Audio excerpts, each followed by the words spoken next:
আল্লাহ রাব্বুল আলামিন বলেন ক্বাদ আফলাহা মান যাক্কাহা, সে ব্যক্তি সফল হয়ে গেছে যে ব্যক্তি তার আত্মাকে পরিশুদ্ধ করতে পেরেছে। ওয়া ক্বাদ খাবা মান দাসাহা, যে ব্যক্তি আত্মাকে পরিশুদ্ধ করতে পারে নাই সে ব্যক্তি ধ্বংস হয়ে গেছে। কিভাবে পরিশুদ্ধ করবেন? তিনটা হাদিস আপনাকে আগে শোনাই। এক, আল্লাহ রাব্বুল আলামিনের হাবিব মুহাম্মদ সাল্লাল্লাহু আলাইহি ওয়াসাল্লাম দরুদ পড়েন, বলেন সাল্লাল্লাহু আলাইহি ওয়াসাল্লাম। তিনি বলছেন যে আল্লাহর এমন কিছু বান্দা আছে যারা জান্নাতে প্রবেশ করবে যাদের অন্তরটা হবে পাখির মতো নরম। কার মতো? পাখির মতো। একটা হাদিস শুনলেন। দুই নম্বর হাদিস, আল্লাহর রাসূল সাল্লাল্লাহু আলাইহি ওয়াসাল্লাম বলছেন শহীদদের আত্মা যখন আল্লাহর কাছে পৌঁছায়, আল্লাহ রাব্বুল আলামিন সেই আত্মাগুলোকে সবুজ রঙের কিছু পাখির মধ্যে প্রদান করেন এবং সেই পাখিগুলো আরশের নিচে লণ্ঠন আছে এখানে বসে থাকে এবং তারা জান্নাতের যে কোনো জায়গায় যায়, ঘুরে খাবার খায়, আবার ফিরে আসে। আল্লাহ পাক তাদেরকে বলেন যে তোমরা কি চাও, তোমরা কি চাও? শহীদরা কিচ্ছু বলতে পারে না। কি চাইবো? আল্লাহ এত নিয়ামত দিয়েছেন, কি চাইবো? যখন আল্লাহ বারংবার প্রশ্ন করতে থাকেন তোমরা কি আর কিছু চাও, তোমরা কি আর কিছু চাও, তোমরা কি আর কিছু চাও, তখন শহীদরা শেষে বুঝে যে আমাদের কিছু না কিছু তো বলতে হবে এখন। তখন তারা বলে, হে আল্লাহ, আমরা আরো একবার পৃথিবীতে যেতে চাই এবং তোমার পথে জীবন দিয়ে আবার ফিরে আসতে চাই। আল্লাহ পাক বলেন এই সুযোগ তো আর নেই, অতএব তোমাদের আর কিছু চাওয়ার নেই, তোমরা এখানেই থাকো। আরেকটা হাদিস শুনেন, রাসূলুল্লাহ সাল্লাল্লাহু আলাইহি ওয়াসাল্লাম বলেছেন, এই হাদিসটা ওমর রাদিয়াল্লাহু আনহু থেকেও এসেছে, হে মুসলিমরা, তোমরা যদি আল্লাহর প্রতি তাওয়াক্কুল করার মতোই তাওয়াক্কুল করতে, ভরসা করার মতোই ভরসা করতে, আল্লাহ পাক তোমাদেরকে পাখিদেরকে যেমন করে রিজিক দেন তোমাদেরকে ঠিক সেইভাবে রিজিক দিতেন। তোমরা কি লক্ষ্য করো না যে পাখিরা খালি পেটে বের হয়ে যায় বাসা থেকে সকালবেলা এবং সন্ধ্যাবেলা ভরা পেটে বাসায় ঢোকে? আপনাকে যে তিনটা হাদিস শোনালাম, এই তিনটা হাদিসে একটা শব্দ হচ্ছে কমন। শব্দটা কি বলেন? পাখি। পাখি কি? পাখি। আল্লাহ রাব্বুল আলামিন পাখিদের কাছ থেকে আমাদেরকে শিখতে বলছেন এবং বলছেন যে পাখিদের মনটা হয় খুব নরম, খুব সফট এবং তারা আল্লাহর প্রতি তাওয়াক্কুল করে পূর্ণ মাত্রায়। তারা সকালবেলা ভোরবেলা বের হয়ে যায় এবং সন্ধ্যাবেলা বাসায় ফেরে, খালি পেটে বের হয়, ভরা পেটে বাসায় ফেরে। এবং আল্লাহ পাক সবচেয়ে সম্মানিত মৌত যেটা শহীদের মৌত, সেই শহীদদের আত্মাকে আল্লাহ পাক পাখির রূপ দিবেন। তাহলে পাখিটার বিষয়ে একটা ফোকাস করার দরকার আছে না?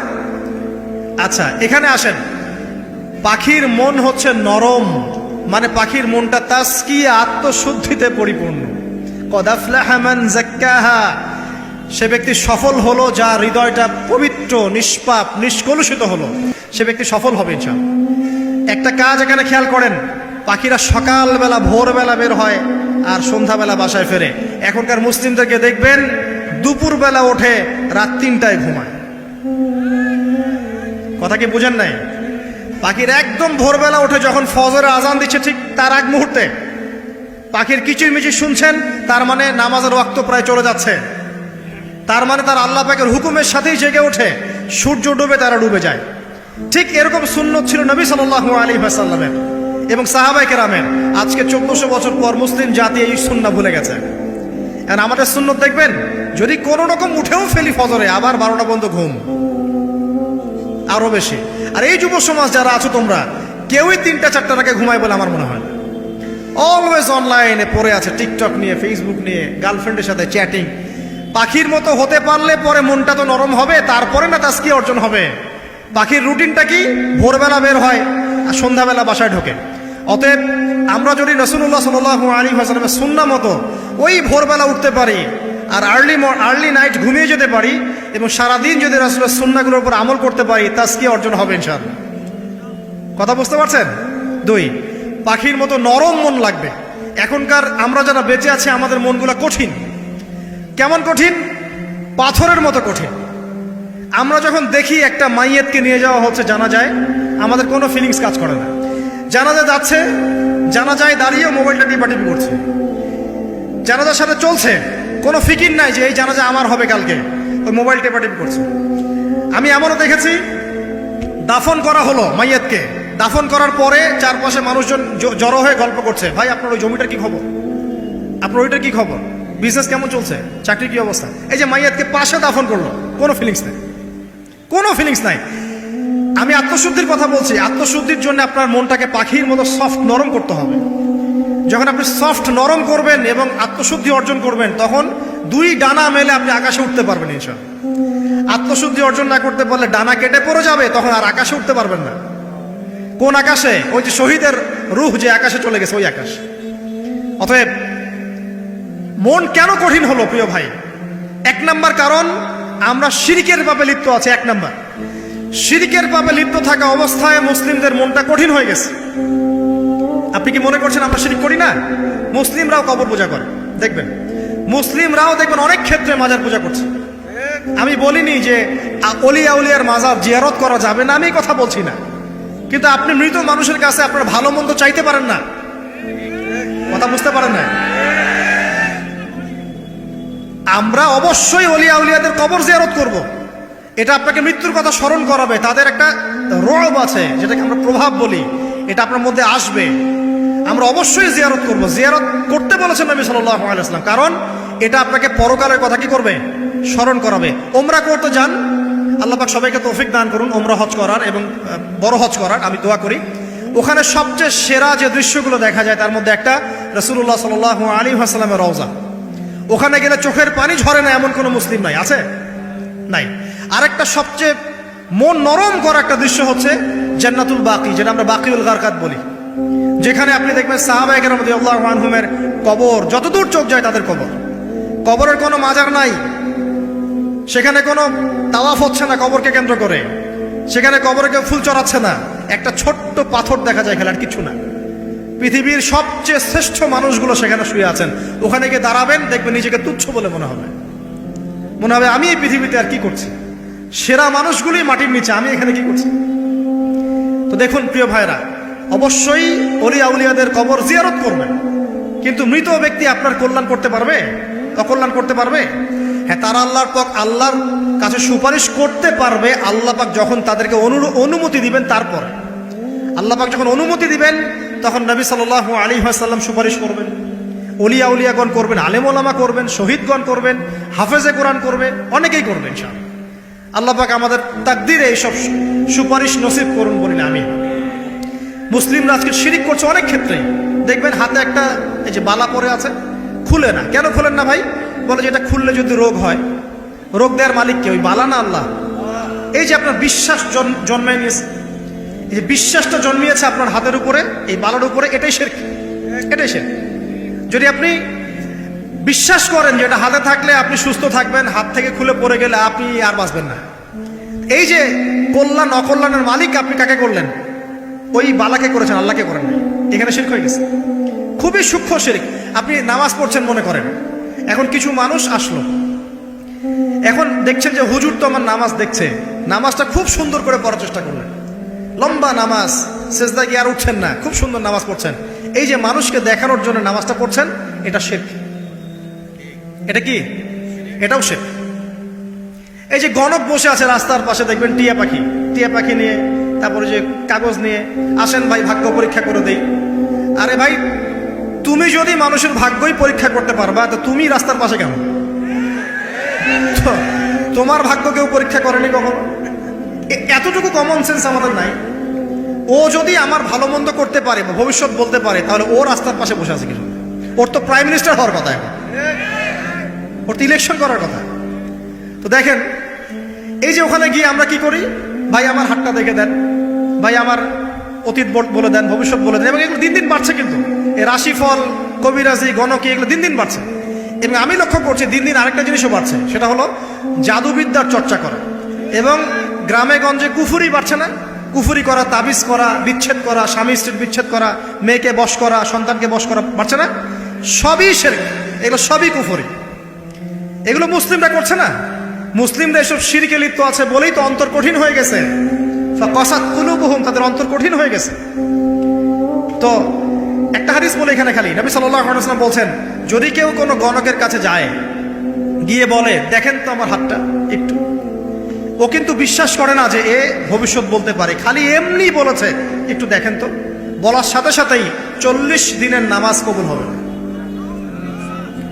আর যদি তার বলা কথায় বিশ্বাস করে যে হ্যাঁ তোমার ভবিষ্যৎ খুব ভালো, তুমি চাকরি পাবা, এটা করবা সেটা করবা, এবং সে বিশ্বাস করলো হ্যাঁ এটাই হবে, তখন নবী সাল্লাল্লাহু আলাইহি ওয়াসাল্লাম বলছেন সে যেন আল্লাহর পক্ষ থেকে যা নাজিল হয়েছে, মানে এই যে কোরআনুল কারীম, এই কোরআনকে যেন সে অস্বীকার করলো, মানে কুফরি করলো। এগুলো আমরা করছি না ভাই? অনেক কিছু করছি আমরা। স্তম্ভের পূজা করছি, অনেক মুসলিম আগুনের পূজা করছে। আগুন জ্বালিয়েছেন, মাথা নত করছেন কেন? আগুনের সামনে আপনি মাথা নত করবেন কেন?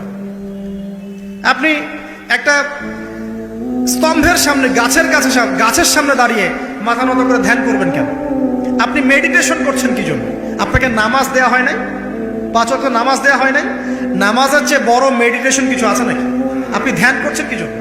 অনেক মুসলিম তো জিনেরও উপাসনা করছে, জানেন? অনেক মুসলিম জিনকে তাবে করার চেষ্টা করছে। আর জিন বলে একটা জাতি আছে, এটা সত্য। এরকম প্রতিটা ক্ষেত্রে শিরক আছে। শিরক কথায় আছে, কাজে আছে, বিশ্বাসে আছে। দেখবেন মুসলিমরাই আল্লাহ ছাড়া অন্য কারো কাছে দোয়া করছে, মুসলিমরা নজর মানত করছে অন্য জায়গায়, আল্লাহর জন্য নজর মানত করছে না, অন্য কাউকে সন্তুষ্ট করার জন্য করছে। সন্তান হয় না, সন্তান হয় না, এখন কি হবে? সন্তান হয় না তো অমুকের কাছে যাও, সেখানে গিয়ে বকরি জবাই দাও, সন্তান হবে। সুবহানাল্লাহ। তো এই পদ্ধতি ইব্রাহিম আলাইহিস সালামের জানা ছিল না যে শেষ বয়সে তিনি বলছেন রব্বি হাবলি মিনাস সালিহিন? আপনি এই দোয়া করতে পারেন না? সন্তান হবে না কেন? আল্লাহ পাক তাকদিরে লিখে রাখলেন, অবশ্যই হবে। আর আল্লাহ পাক তাকদিরে না লিখলে কিভাবে হবে? তাকদিরে যে ব্যক্তি বিশ্বাস করে না সে ব্যক্তি হতাশ হয়। যা কিছু হচ্ছে আমাদের জীবনে সবই তাকদির, এর বাইরে একটা মানুষও যেতে পারবে না।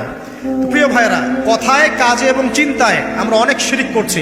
শিরিকের কারণে আমাদের অন্তর কঠিন হয়ে গেছে। আরো কেন কঠিন হচ্ছে? বেদাত। আমল করছেন নবীর সুন্নত মানার জায়গায় অন্য কিছু আপনি করছেন। এমন এমন কিছু আমল করছেন যেগুলোর সাথে রাসূলের সুন্নতের কোনো সম্পর্ক নাই এবং সাহাবীদের সুন্নতেরও কোনো সম্পর্ক নেই। এই ক্ষেত্রে গিয়ে আপনি বেদাত করছেন, বেদাত করে অন্তর কঠিন হয়ে যাচ্ছে। অন্তর কঠিন হওয়ার একটা বড় কারণ হচ্ছে হারাম রিজিক। যখন আপনি হারাম রিজিকে যাচ্ছেন, সুদ, ঘুষ, আপনার দুর্নীতি, আপনার এই যে অন্যের সম্পদ আত্মসাৎ করা, হালাল হারামের পরোয়া না করা, এই রিজিক দিয়ে যখন আপনি আপনার দেহ, রক্ত, মাংস গঠিত হচ্ছে, আপনার কলবটা শক্ত হয়ে যাচ্ছে। আমি কি বুঝাতে পারছি না? হারাম রিজিক যখন আপনার শরীরে ঢুকছে, অন্তরটা শক্ত হয়ে যাচ্ছে। একটা হাদিস যথেষ্ট। আল্লাহ রাসূল বলেছেন ইন্নাল্লাহা তাইয়্যিব লা ইকবালু ইল্লা তাইয়্যিব। আল্লাহ পাক পবিত্র সত্তা, তিনি পবিত্র ছাড়া কবুল করেন না। আপনি 10টা হজ করে আসেন, চুরির টাকা দিয়ে, ডাকাতির টাকা দিয়ে, আত্মসাতের টাকা দিয়ে, দুর্নীতির টাকা দিয়ে, যদি কবুল হয় তাহলে কোরআন সুন্নাহ মিথ্যা হয়ে যাবে। নাউযুবিল্লাহ। কথা কি বুঝতে পারছেন না? আল্লাহ রাব্বুল আলামিন বলছেন আল্লাহ পাক পবিত্র ছাড়া কবুল করেন না। হারাম রিজিক দিয়ে ইবাদত কবুল হয় না। আমরা ওই যে রংপুর অঞ্চলে একবার ওই যে হারাগাছ একটা অঞ্চল আছে না, সেখানে গিয়েছিলাম। সেখানে মাশাআল্লাহ আবার বিড়ির অনেক ফ্যাক্টরি আছে। কিসের? বিড়ি তো হালাল নাকি? তামাক তো হালাল নাকি? তো সেখানে বিড়ি ফ্যাক্টরি অনেক মালিক আছে এবং তারা মসজিদ কমিটির অনেক দায়িত্বপ্রাপ্ত আর কি। মুসলিমদের গায়রত্ব এখন নাই, মুসলিমরা এদেরকে আবার মসজিদ কমিটির সদস্যও বানিয়েছে। তো এখন মসজিদ কমিটিতে এসে তার প্রভাবে ইমাম সাহেব টিকতে পারে না। দুইজন বলে নামাজের পর হাত তুলে দোয়া করতে হবে, দুইজন বলে করা যাবে না। ঠিক আছে? এই নিয়ে ক্যাচাল। এই ক্যাচাল হতে হতে দেখা গেল এক পর্যায়ে মারামারি পর্যন্ত হয়েছে। মসজিদ ভাগ হয়েছে, মারামারিও হয়েছে। তো সেখানে আমাকে দাওয়াত করেছিল যে ওয়াজ করার জন্য, তো দোয়া করার কথা বলছে। তাই আমি বললাম যে দোয়া করে লাভ কি? দোয়া করলেই বাকি, না করলেই বাকি, রিজিকটাই তো হারাম। আপনি তো তামাকের টাকা খাচ্ছেন, তামাক। আপনি মাদকের টাকা খাচ্ছেন, এটাকে হালাল না হারাম? তো হারাম টাকা দিয়ে হাত তুলে দোয়া করলেই কি, না করলেই কি? দোয়া তো উঠছে না উপরে। আগে হারাম রিজিক ছাড়েন, তারপর দোয়া করুন। তো রিজিক হারাম হওয়ার কারণে আমাদের কি হচ্ছে? অন্তরটা কি হচ্ছে ভাই? কঠিন হচ্ছে। ওই পাখির মতো আর মুক্ত আকাশ উঠতে পারবেন না। তারপরে সামনে যান, আরো কেন কঠিন হয়? বস্তুবাদিতা, দুনিয়া। সারাদিন দুনিয়ার ফিকির, দুনিয়ার চিন্তা। খাবো কি, পরবো কি, ব্যাংক ব্যালেন্স, টাকা পয়সা, স্ট্যাটাস, সারাটা দিন দুনিয়ার দুনিয়া। ঘুম থেকে ওটা থেকে নিয়ে শুরু করে ঘুমানো পর্যন্ত খালি দুনিয়া। যারা দুনিয়ার নেশায় মত্ত হয়ে আছে, এদের অন্তরটা কঠিন হয়ে যায়। এই অন্তরটা পাখির মতো হতে পারবে না। ঠিক আছে কথা? যারা দুনিয়ার নেশায় মত্ত হয়ে আছেন, এই অন্তরটা কঠিন হয়ে যাবে, পাখির মতো হতে পারবে না। তারপর কি? আরো সামনে যান। দিনই জ্ঞান চর্চা না করা অন্তর কঠিন হওয়ার কারণ। আর কি কারণ? পাপ করা। পাপ যত বেশি আপনি পাপ করবেন, যত বেশি পর্ন দেখবেন, যত বেশি মাদক খাবেন, যত বেশি জুয়া খেলবেন, যত বেশি অহেতুক সময় নষ্ট করবেন, যত বেশি আপনি অন্যের ক্ষতি করবেন, ঠিক আছে, নিরপরাধ মানুষের উপর নির্যাতন করবেন, যত বেশি আপনি পাপ করবেন, পাপ, এই পাপ করতে করতে করতে মানুষের অন্তর কঠিন হয়ে যায়। ইবনুল কাইয়্যিম রাহিমাহুল্লাহ বলেছেন যে পাপ করতে থাকলে মানুষের অন্তর কঠিন হয়ে যেতে থাকে, এবং ইস্তেগফার আর জিকির করলে গিয়ে মানুষের অন্তর আবার নরম হতে থাকে। পাপের উপর পাপ করতে থাকলে মানুষের অন্তর কঠিন হতে থাকে। এ বিষয়ে রাসূলুল্লাহ সাল্লাল্লাহু আলাইহি ওয়াসাল্লাম বলেছেন, যখন মানুষ একটা পাপ করে কলবের মধ্যে একটা কালো দাগ পড়ে যায়, যখন আরো একটা পাপ করে আরেকটা কালো দাগ পড়ে যায়। এভাবে যখন পাপ করতেই থাকে তখন পুরো কলবটাই কালিমা পূর্ণ হয়ে যায়। এই অবস্থায় যদি সে তওবা করে আল্লাহ পাক মাফ করে দিবেন। যদি এই অবস্থায় তার মৃত্যু হয়ে যায়, তার আত্মাটা থেকে দুর্গন্ধ বের হতে থাকে, যে আত্মাটা কবজ করতে পর্যন্ত মালাকুল মউত মানে ঘৃণা পোষণ করে। কথা কি বুঝতে পারছেন?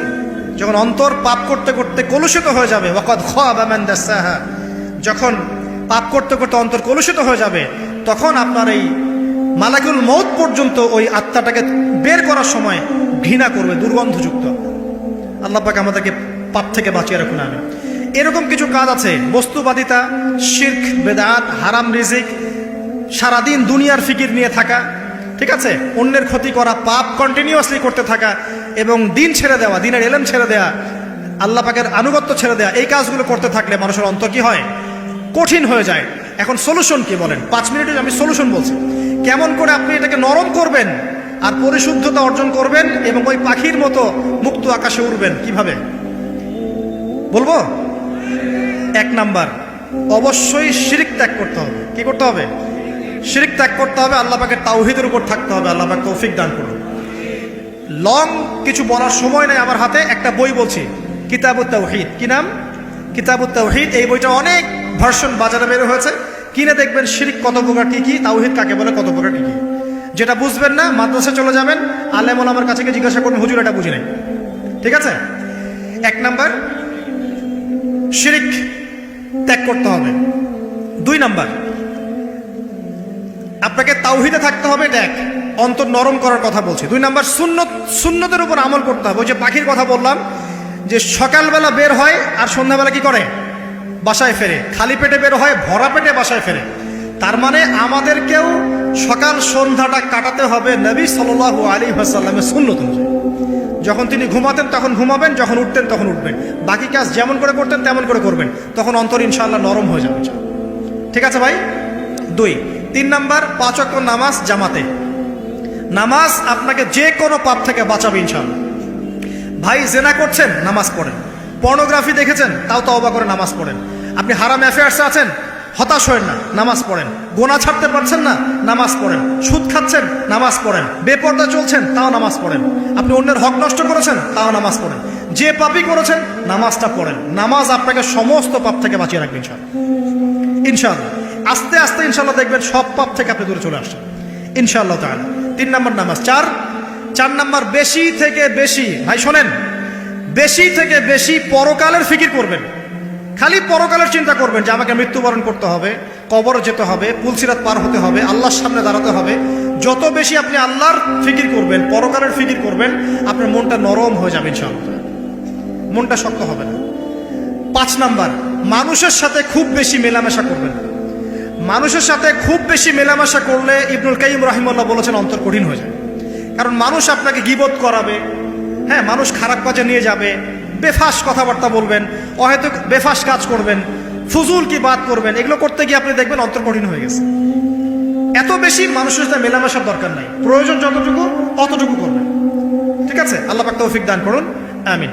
কয়টা বললাম? 5, 6। আমার সবচেয়ে প্রিয় নসিহত, প্রত্যেক দিন মিনিমাম 1 ঘন্টা করে কোরআন তেলাওয়াত করবেন বুঝে। আমি বলিনি না বুঝে করলে কোনো নেকি হবে না, প্রত্যেক হরফে 10 নেকি হবেই হবে, কিন্তু আপনি করবেন বুঝে ইনশাআল্লাহ। যখন বুঝে আপনি প্রত্যেক দিন 1 পারা করে বা 1 ঘন্টা করে কোরআন তেলাওয়াত করবেন, আপনার কলিজা, আপনার কলব নরম হতে বাধ্য, এবং আপনার অন্তরে আল্লাহ নূর নেমে আসবে ইনশাআল্লাহ। দেখবেন আপনার কলব থেকে সমস্ত এই যে পঙ্কিলতা, কলুষতা ইনশাআল্লাহ চলে যাবে ইনশাআল্লাহ তাআলা। 2টো জিনিস অন্তরকে পবিত্র করে ফেলে, এক হচ্ছে কোরআন তেলাওয়াত, আর এক হচ্ছে বেশি থেকে বেশি আল্লাহর জিকির এবং ইস্তেগফার। তো কোরআন তেলাওয়াত বাড়িয়ে দেন। আল্লাহ পাক সবাইকে কোরআন তেলাওয়াত করার তৌফিক দান করুন, আমিন। যারা শেখেন নাই আজকে ওয়াদা করেন যে কোরআন আপনারা বিশুদ্ধ করে পড়া শিখবেন, ওয়াদা করেন। আগামী রমজান আসার আগেই এক খতম দেওয়া চাই, পারবেন? এবং কোরআনের চর্চা বাড়িয়ে দিবেন, প্রত্যেক দিন কিছু করেন না করেন কোরআন তেলাওয়াত করতে হবে, ঠিক আছে? আল্লাহ পাক তৌফিক এনায়েত করুন, আমিন। আর বুঝে পড়ার চেষ্টা করবেন। একটা সহজ তাফসীর বলে দিই, মারিফুল কোরআন বাসায় আছে না? মারিফুল কোরআন তাফসীর ইবনে কাসির বাসায় নাই, জালালাইন বাসায় নাই, বাসায় নাই কিনেন। সারাদিন তো অনেক টাকা পয়সা খরচ করছেন, 3টা তাফসীর কিনেন, জালালাইন কিনেন, মারিফুল কোরআন কিনেন, ইবনে কাসির কিনেন, বাসায় গিয়ে পড়া শুরু করুন। পারবেন না? যে আয়াতটা বুঝবেন না, ওলামায়ে কেরামের কাছে যাবেন, গিয়ে বলবেন হুজুর এটা বুঝি নাই, বুঝাই দেন। নিজে নিজে ব্যাখ্যা করতে যাবেন না। ব্যাখ্যা করলে দেখবেন একজন পণ্ডিত বেরোছে, কিছু পণ্ডিত কোরআন পড়ে বলে কোরআনই মানি হাদিস মানি না। এরকম পণ্ডিত দেখেন নাই? কোরআনই মানি হাদিস আর মানি না। কারণ আল্লাহ নাকি নাউজুবিল্লাহ কোরআনে নাকি আল্লাহ পাক হাদিস মানতে বলে নাই, ও নাকি পায় নাই। এই জন্য দেখলাম সুবহানাল্লাহ নামাজ পড়তেছে, কোরআন থেকে নামাজ পড়তেছে, হাদিসের কোনো হেদায়েত নিবে না। মানে কিরকম যে হাত আবার ঠিকই বাঁধতেছে, হাত বাঁধতেছে, রুকু করতেছে, সেজদা করতেছে, এগুলো আবার কোথায় পাইলো আল্লাহ ভালো জানে। হাত এভাবে বাঁধতেছে, এভাবে হাতটা বাঁধা কোরআনে কোথায় আছে আমি পাইলাম না কোথাও, ঠিক আছে? হাদিস ছাড়া কি এগুলো আসবে? হাত বাঁধো, সেজদায় গিয়ে সুবহান রাব্বিয়াল আ'লা বলছে না, বলছে আসলামতু লিরাব্বিল আলামিন। এটা কোরআন থেকে বলছে। অথচ নবী সাল্লাল্লাহু আলাইহি ওয়াসাল্লাম হাদিস থেকে বলছেন সুবহান রাব্বিয়াল আ'লা সুবহুন কুদ্দুসুন রব্বুল মালাইকাতি ওয়ার রূহ সুবহানাকা আল্লাহুম্মা রাব্বানা ওয়া বিহামদিকা আল্লাহুম্মা ইগফির। এগুলো নাই, ও বলছে আসলামতু লিরাব্বিল আলামিন। মানে কোরআন মানি হাদিস মানি না। এত বেশি পণ্ডিত হওয়ার দরকার নাই, এরা হচ্ছে ইচড়া পাকা টাইপের পণ্ডিত। ওমর রাদিয়াল্লাহু আনহুর যুগে বেঁচে থাকলে এদেরকে পিটাই সোজা করে ফেলাইতে হবে। ফাইজলামি শুরু করছে, কোরআন মানি হাদিস মানি না। আল্লাহ পাক কোরআনে বলছেন ওয়ামা আতাকুমুর রাসূলু ফাখুযু, রাসূল যা দিয়েছেন তা গ্রহণ করো। ওয়ামা নাহাকুম আনহু ফানতাহু, রাসূল যা নিষেধ করছেন দূরে থাকো। রাসূল যা দেন সেটা হাদিস না, রাসূল যা দেন সেটা সুন্নাহ না। সুন্নাহ তো সে মানেই না, আলটিমেটলি সে কোরআনই মানে না। তো আসল কথা হচ্ছে এইসব ফিতনা থেকে বেঁচে থাকবেন, কোরআন তেলাওয়াত বাড়িয়ে দেন। কয়টা বলছি? 5টা 6টা। 7 নাম্বার, বেশি থেকে বেশি ইস্তেগফার সারাদিন পড়বেন। আস্তাগফিরুল্লাহ ওয়া আতুবু ইলাইহি, আস্তাগফিরুল্লাহ ওয়া আতুবু ইলাইহি, আস্তাগফিরুল্লাহাল্লাযী লা ইলাহা ইল্লা হুয়াল হাইয়ুল কাইয়ুম ওয়া আতুবু ইলাইহি। প্রত্যেকদিন পড়তে হবে 100 বার করে। কতবার করে? 100 বার। 8 নাম্বার, বেশি বেশি আল্লাহর জিকির, চলতে ফিরতে জিকির। সুবহানাল্লাহ, আলহামদুলিল্লাহ, লা ইলাহা ইল্লাল্লাহ, আল্লাহু আকবার, লা হাওলা ওয়ালা কুওয়াতা ইল্লা বিল্লাহ। বলবেন হাসবুনাল্লাহু ওয়া নি'মাল ওয়াকিল, ঠিক আছে? সুবহানাকা আল্লাহুম্মা রাব্বানা ওয়া বিহামদিকা আল্লাহুম্মা ইগফিরলি, সুবহানাল্লাহি ওয়া বিহামদিহি আদাদা খালকিহি ওয়া রিদা নাফসিহি ওয়া জিনাতা আরশিহি ওয়া মিদাদা কালিমাতিহি। যত জিকির আছে সব করবেন, জিকির বাড়াবেন। যত জিকির বাড়াবেন অন্তর পরিশুদ্ধ হবে ইনশাআল্লাহু আযজা ওয়া জাল। কয়টা বলছে? 8। আর 2টা বলি। 9, অন্যের হক নষ্ট করবেন না। অন্যের হক নষ্ট করলেই মন কঠিন হয়ে যাবে। অন্যের হক নষ্ট করবেন না, বরং মানবতার কল্যাণে কাজ করেন। যে কাজগুলো মানব সেবামূলক সেগুলো করেন। রক্তদান কর্মসূচি করেন, গাছ লাগান, এতিমের মাথায় হাত বোলান, বিধবার খোঁজ খবর নেন, ঠিক আছে? মেয়েদের সেলাই মেশিন কিনে দেন, মানুষের উপকারে কাজ করেন। দেখবেন আপনার মনটা নরম হয়ে যাবে ইনশাআল্লাহ। যার মন নরম এবং যার মনের মধ্যে সততা আছে, আল্লাহ পাক ইনশাআল্লাহ সেখানে অবশ্যই হেদায়েত ঢালবে ইনশাআল্লাহ।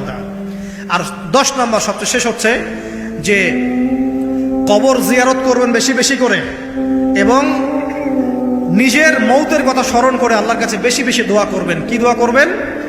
ইয়া মুকাল্লিবাল কুলুব সাব্বিত কলবি আলা দীনিক, ইয়া মুসাররিফাল কুলুব সাররিফ কুলুবানা আলা তাআতিক। এই দোয়াগুলো করবেন ইনশাআল্লাহ। এবং কবর জিয়ারত করবেন সপ্তাহে সপ্তাহে, পারলে 2 দিন 3 দিন পর পর কবরস্থানে যাবেন। ইনশাআল্লাহ দেখবেন আপনার মন নরম হবে ইনশাআল্লাহ আযজা ওয়া জাল।